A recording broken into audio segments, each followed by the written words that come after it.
Abu Rayhon Beruniy tavalludining 1050 yilligini keng miqyosda munosib nishonlash borasida bir qancha qarorlar ishlab chiqildi va buning amaldagi ijrosi sifatida ta'lim dargohlarida, ta'lim muassasalarida, har bir korxona tashkilotlarida Abu Rayhon Beruniy faoliyati, ijodi, uni bizga qoldirgan yuksak merosini o'rgatish, o'qitish va izlanish borasida keng ko'lamli ishlar amalga oshirilmoqda. Bugun Abu Rayhon Beruniy ijodiga, uning bizga qoldirgan merosiga yana bir bor nazar tashlaymiz.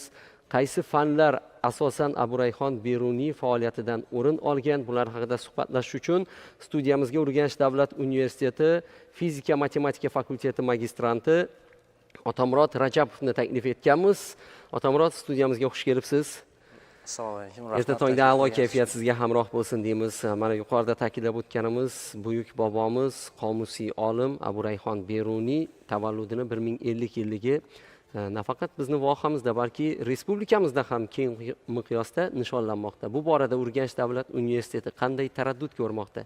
Urganch davlat universitetida fizika kafedrasida ancha yillardan beri o'zi Abu Rayhon Beruniy asarlari, ijodini o'rganib kelamiz va u borasida ko'plab ilmiy ishlar qilib bordik.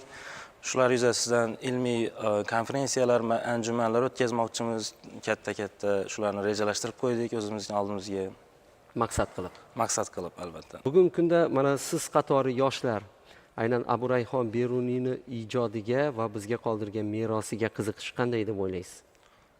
Nafaqat biz yoshlar, balki butun dunyo yoshlari bu fan Abu Rayhon Beruniyni ilmiga, bilimlariga qiziqib kelmoqda. Butun dunyo olimlari uni qiziqib o'rganmoqda. Hozirgi kunda ko'plab ilmiy ishlar olib bormoqdamiz. Turli xil maqolalar chop qildik yaqinda. Albatta bu Abu Rayhon Beruniy ijodi biz uchun juda ham muhim va qiziqarli hisoblanadi. Bizning muhim qomusiy olimlarimizdan biri hisoblanadi.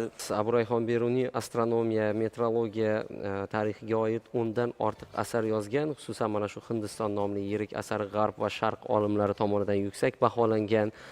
Shuningdek, uning mineralogiya asari mineralogiya sohasida eng yaxshi tengi yo'q asar hisoblanadi va shunga o'xshagan asarlari, shuningdek mana Saidona nomli asarlari ham ma'lum va mashhur va fizika sohasiga qiziqayotgan, astronomiya sohasiga qiziqadigan har bir insonni o'ziga tortmasdan qolmaydi. O'zingiz ham o'qiganmiz? Albatta, bir necha asarlarni o'qib chiqqanman. Hindiston, Tahfim, Qonuni Masudiy, geodeziya asarlarini o'qib chiqdim. Anchagina ma'lumotlarni bilib oldim o'zimga kerakli bo'lgan. Fizika sohasida, astronomiya sohasida, geodeziya va ko'plab fanlar bo'yicha o'zimga ma'lumotlar olib oldim. Ko'plab yo'nalishlar bo'yicha izlanishlar olib borgan Abu Rayhon Beruniy bobomiz. Bizlar uchun bu katta ma'lumotlarni o'rganish albatta sharaf va faxr yuklaydi bizga. Otamurod, Beruniy hayoti va uning ilmiy ishlari haqida ko'rsatuvlarimizda bir necha bor suhbatlashyapmiz, fikrlashyapmiz va har gal uning ilmga qo'shgan hissasi haqida gaplashganimizda va ma'lumotlar izlaganimizda yangidan yangi ma'lumotlarga yana ham duch kelaveramiz, to'g'rimi? To'g'ri, o'zim ham har bir izlanish olib borganimizda yangi ma'lumotlarga duch kelamiz va bundan hayron qolamiz.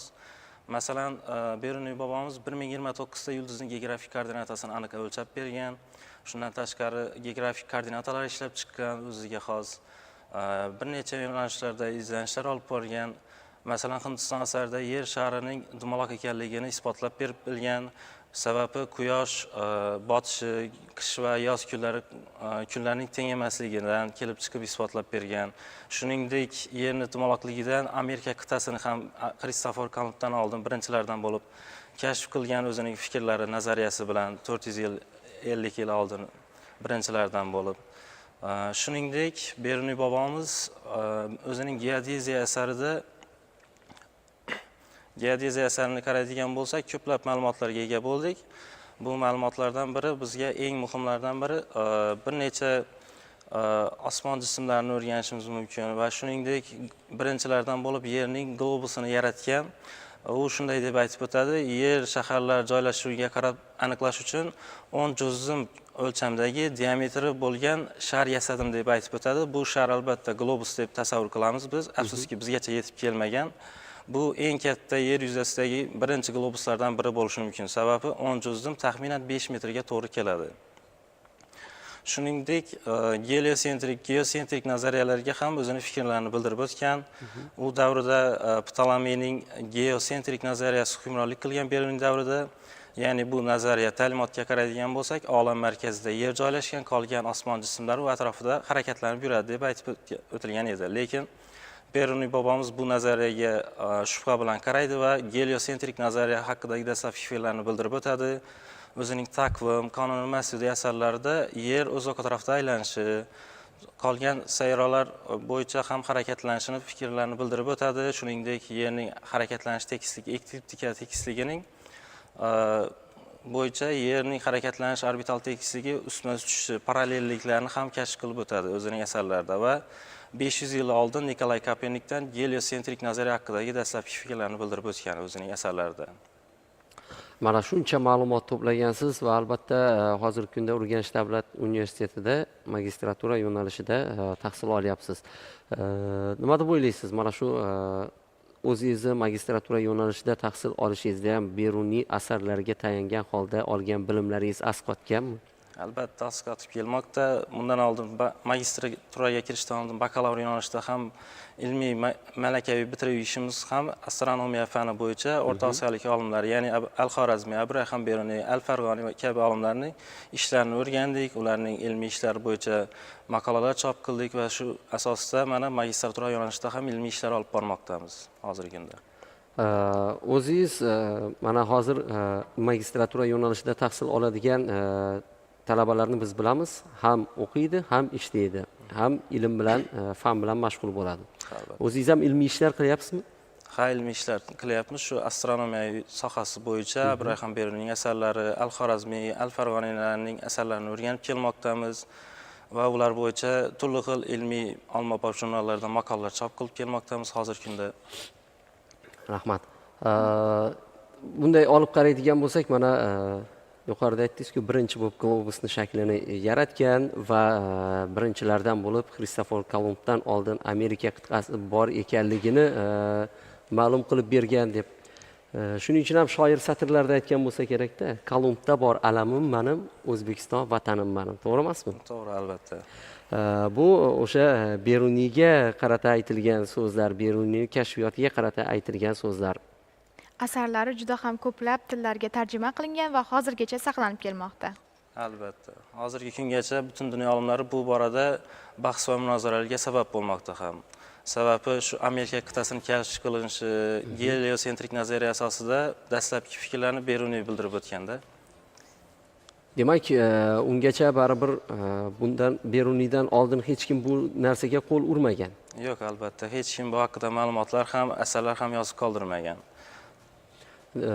Demak, bundan kelib chiqadiki, Beruniy haqiqatda umrini mana shu ilm fanga sarf qilgan va kelajak avlodga qaysidir ma'noda ulkan bir tog' qoldirgan desak, biz hech ham mubolag'a qilmagan bo'lamiz. Bu tog'ning ichidagi ma'lumotlarni, konlarni biz izlasak, yangidan yangi ma'lumotlar, yuqorida Dilnozaxon aytgandek, yangidan yangi kashfiyotlarni biz uchratishimiz mumkin.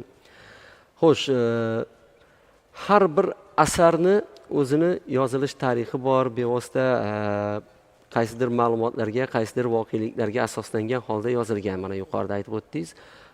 Har bir asarni ichidagi ma'lumotlar bir-biridan tamoman farq qiladi, to'g'rimi? Albatta farq qiladi. Bu Abraham Beruniy bobomiz ko'plab davlatlarga safarlar uyushtirilgan, Hindiston, shuningdek Eron, Iroq kabi davlatlarga o'zining safarlarini uyushtirish davomida turli xil kashfiyotlar kashf qilgan, asarlar yozib qoldirilgan. Shular asosida shu asarlarni yozib qoldirilgan. Masalan, Hindiston asari, Takvim asari, Qonun Mas'udiy va hokazo asarlari shu safarlar natijasida yozib qoldirilgan va shular asosida ilmiy turli xil ijodlari, tadqiqotlar olib borgan o'zining. Faqatgina matematika bilan emas, balki til, din va madaniyat bilan ham birlashtirgan asarlarni. Ha, albatta. Demak, keling endi o'zingizni ijodingiz va o'zingizni bugungi kundagi faoliyatingiz haqida ham qisqacha bir to'xtalib o'tsak, aynan magistratura yo'nalishi ta'limi jarayoni sizda davom etyapti va kelajakda oldingizga qo'ygan maqsadlaringiz qanday? Bugungi kunda Urganch davlat universiteti fizika kafedrasida magistratura bo'limida o'qib kelmoqdaman. Shu astronomiya sohasida turli xil izlanishlar olib bormoqdamiz. Ustozimiz Aviz Muratov domla boshchiligida bu o'rganishlar natijasida yangi maqolalar, yangi kashfiyotlar qilishni umid qilmoqdamiz. Shuningdek, astronomiya sohasi bo'yicha maxsus to'garaklar tashkil qilingan Urganch davlat universitetida turli xil yoshlar, talabalar bilan birgalikda ilmiy ishlar qilib boramiz. Shuningdek, fan olimpiadalariga qatnashib kelmoqdamiz. Shaxsan o'zim 2020-yil o'tkazilgan Respublika fan olimpiadasida birinchi o'rinni qo'lga kiritdim. Va shu yo'nalishda davom etmoqdaman hozirgi kungacha va turli xil ilmiy ishlar qilib bormoqdamiz hozirgi kunda. Rahmat. Astronomiya sohasi albatta bilasizmi Dilnozaxon, har bitta yosh bolani qiziqtiradigan soha va bolalikdagi qiziqish qaysidir ma'noda osmon jismlariga bo'lgan qiziqish, yulduzlarga, oy qanday joylashgan, bularni o'rganishga bo'lgan qiziqish bolalikdan paydo bo'ladigan narsada. To'g'ri aytasiz. Sizda ham shunday bo'lgan bo'lsa kerak. Bolalikdagi qiziqish qaysidir ma'noda bugun kasbingizga aylanmoqda. Albatta, yoshligimdan osmonga qarab turli xil sayyoralar, yulduzlarni qiziqib, nomlarini o'rganishga harakat qilganman. Geografik joylashuvi, sonlarni aniqlashga harakat qilganman. Shularga qiziqqan holda hozirgi kunda shu fan bo'yicha ilmiy ishlar, o'rganishlar olib bormoqdaman. Osmonga qarab yulduz sanamagan bolani o'zi bo'lmasa kerakda, chunki sanab adog'iga yeta olmaymiz, ammo bu bolalikdagi qiziqish deymizmi, qaysidir